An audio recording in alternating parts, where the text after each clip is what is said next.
Little review tonight. A couple of torches from OLIGHT. If you follow my channel, you know that I've used OLIGHT torches for a little while. This is the S15R, a little rechargeable torch with, I think it's a C123 cell, is that what that is? But basically a little rechargeable torch. And I need a new torch primarily for my bike. I've got a Brompton folding bike, so I've picked up their brand new RN800 torch. Also I've picked up their M2R Warrior, which is a larger version of that, really, a sort of a pen light. We'll do that review probably in the next week or so. 1800 lumens, pretty good, 300 meter throw, a pretty powerful torch that. So we'll do a follow-up review on that, but for tonight we're going to focus on the RN800. So the reason I picked up the RN800, partly due to my choice of bicycles. I ride a Brompton folding bike, and because of the way it folds down, I really need something which is easy to take off, and once it's off, the mount is really low profile. So this is, I think, the best fit that I could find. Really happy with the spec on this. So this is an 800 lumen output max, with a 2-hour burn time, and obviously low and medium settings at 200 and 400 lumens respectively. It also has some flashing settings which obviously give you much longer burn times. Waterproof, also acts as a power bank, which I think is a really cool addition for a torch, and for the benefits of other road users. And I'll show you on a close-up. On the front end of the lens, top portion, there's a little bit of I guess etching just to stop the dazzle. There's no point if you want other drivers to see you and then you dazzle them and they can't actually steer around you. So actually a really nice little addition to a bike light. So I think what we'll do is we'll hop in for some close-ups and show you what's in the box. Coming in to look at the torch in some close-ups, obviously you've got a nice box with spec on the back as you'd expect, and like a lot of manufacturers, they've done this really nice sort of magnetic flappy thing on the front here. Inside, obviously some thank yous for going with the brand. Nice little cover here, just explaining some basic safety information, charging it straight away, and how to operate it. Don't cover the light head because of heat. Those sort of basic cautionary tales. Popping this out, you've got the torch. Let's get this out of the box. Nice and snug. And you've got the mount for the bicycle.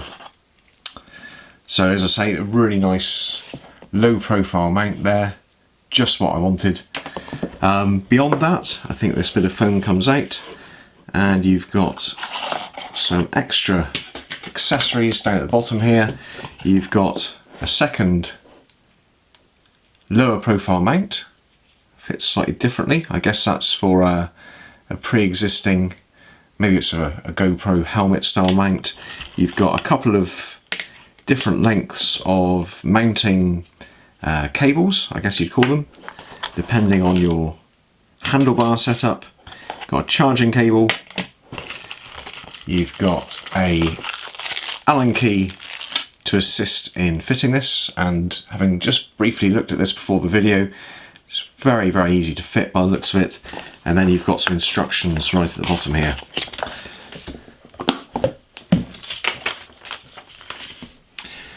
Okay, looking at the torch, as I say, very sleek design.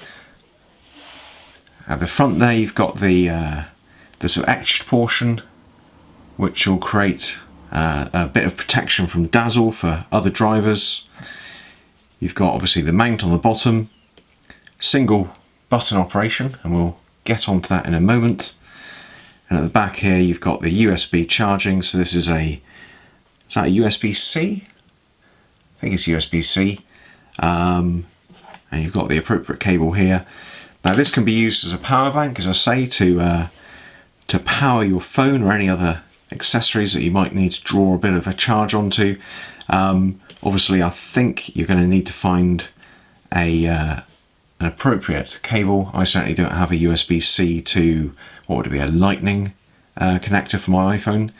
But again, a really good idea to be able to take charge from one item to the other.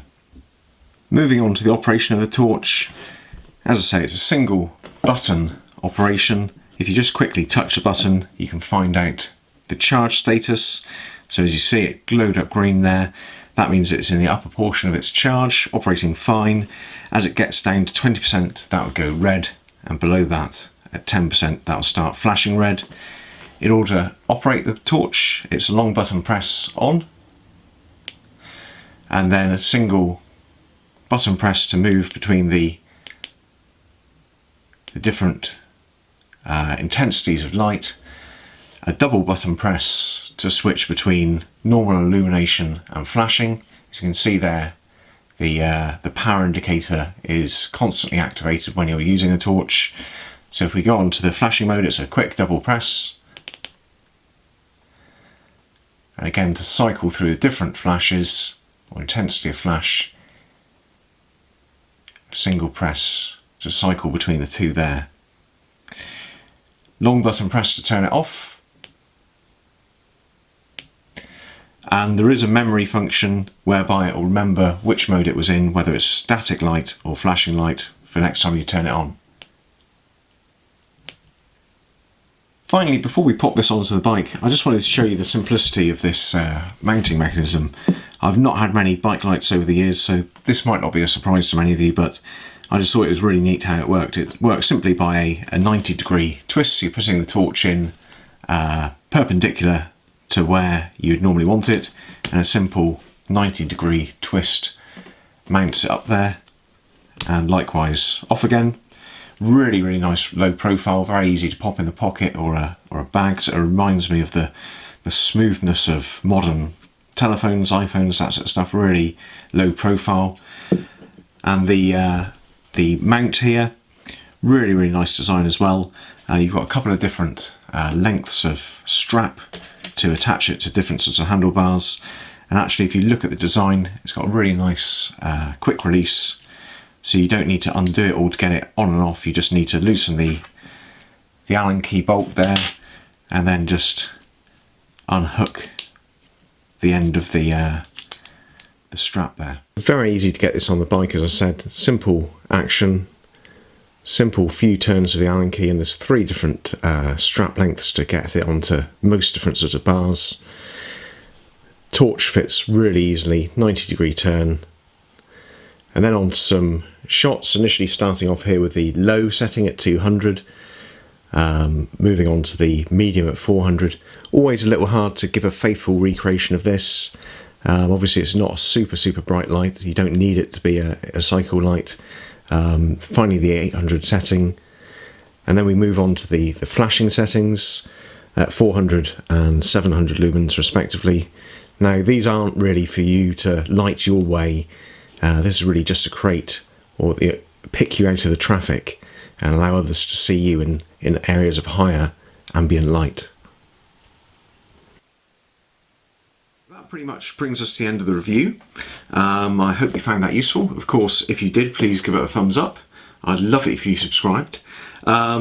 If you're interested in this product or any product from OLIGHT, please check the link below the video, because I've got a way of you saving money on OLIGHT products through the UK webpage. So please do click through on that. And yeah, that's pretty much about it. If you haven't seen my channel before, of course, I'd love you to subscribe. Not all flashlights, boots, denim, everyday carry, fountain pens, pen knives, that sort of thing. Bit of cycling, bit of guitar. Check it out, we might share some other common interests. And I hope that's useful. Okay, thank you very much. Bye bye.